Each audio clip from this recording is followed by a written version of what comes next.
Hey everybody, it's Dr. Amy again, and I want to talk to you a little bit about a concept called collaborative problem solving. This was originally developed by Stuart Avalon and Ross Green, and I'm going to give you kind of the Dr. Amy approach to it.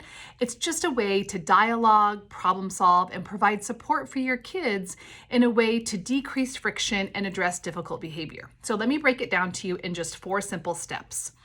When you're addressing a difficult behavior with your child, you want to pick just one behavior at a time. Sometimes kids get so overwhelmed because we're telling them about the 1, 2, 3, 4, 5 things they did wrong that day. But instead, what I want you to do is make a list of things that you really want to talk to your child about and pick one thing, the one thing that if you really addressed, it would have a significant impact on bettering your lives or making your day run smoother. So I'm going to use the example today of your child's using too much screen time because that tends to be a popular one with parents.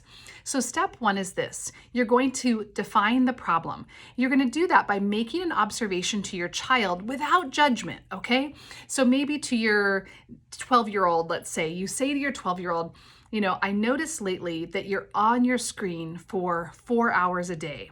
And to me, that feels like excessive use of screen time. Period. So you don't say, you've been on your screen for 4 hours and it's wrecking your brain, or I don't know what we're going to do about this, but this is horrible and catastrophic, or I'm going to take things away for the rest of the summer if you don't start to comply with my wishes. Really, you just want to define the problem in an observable way. So I noticed that you've been on your screens for about 4 hours a day. I can tell that because I can see the amount of screen time you're using on your phone. And I believe that that's excessive. The next thing you're going to do, step 2, is you're going to ask your child for feedback. And usually you do that by saying at the end of this observation, so what's going on with that? Or what's up with that? And then your only job is to listen and take notes. In fact, I get a notepad out when I'm talking to my kids or kids in my office because I want to let them know this is really important to me. So I'm writing down why they spend time on screens and where they're doing it. And I show them lots of curiosity and validation. Tell me more. That's interesting. I didn't know that. And I'm not giving any judgment. I'm just taking notes, right? I'm just letting the child know I'm listening, I'm curious, etc. You're going to take notes. You want to be exhaustive. You might feel exhausted too, but you want to be exhaustive. You want to say, okay, so I'm hearing you say it's your way that you're connected with friends. And I'm hearing you say this, that you do this because you're bored. And I'm hearing you saying that you're doing this because you're not sure how else to spend your time. Did I get everything?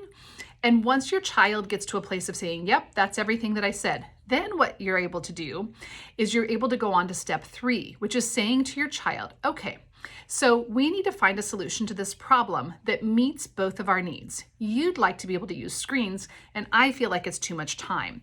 So could we brainstorm together a way to solve this problem in a way that works for both of us? And then you're going to wait. Kids often aren't given the opportunity to brainstorm and problem solve. We just tell them what's going to happen. We tell them the next step or the next thing that we're going to do or that they're going to do.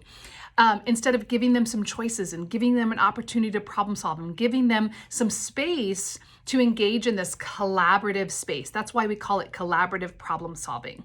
Sometimes your kid might start by going, I don't know, or I don't care. And you might have to give them a little nudge, like, well, for instance, we could set a timer or, but you might want to get them started, but you don't want to solve the problem for them. The whole point in doing collaborative problem solving is because we want to make our child part of a process. If they're invested in the process and they're invested in solving some of the problems and coming up with alternate solutions, then they're much more likely to follow through with it, okay? So allow them to brainstorm. Encourage any ideas that they have. Oh, I really like that idea. Good idea. I didn't think of it that way. Don't condemn, don't put it down, and don't do it for them. Pretty soon you might have a list of 3 or 5 or maybe 20 things that you could do differently. You're going to review that with your child. You're going to say, okay, so I hear you saying like we could set timers or, we could just only do games after we have finished chores or, we could find a way that the screens automatically turn off or whatever the case may be. And then you're going to think about, okay, does that meet your need in terms of Wanting to be on screens, yes. Does it meet my needs in terms of it not being more than however many hours you've decided as a parent per day? If it meets both needs, then you say, all right, let's try out your plan. Again, you've given the problem solving to the child and you've engaged collaboratively with him or her, so they're more likely to follow up. So you're going to try their idea of, let's say, setting a timer. And here's the thing that I want to remind you. It might not work the first time. In fact, I'm going to guess that it will probably fail.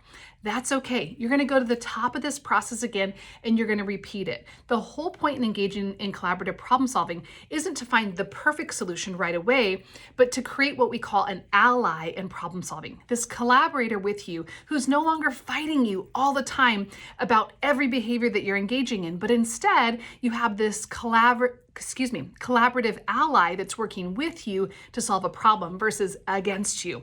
That decreases friction. It makes for happier kids and more content parents. So again, collaborative problem solving is a way to dialogue with our kids and to provide an opportunity to problem solve that decreases friction in a relationship and addresses problematic behavior.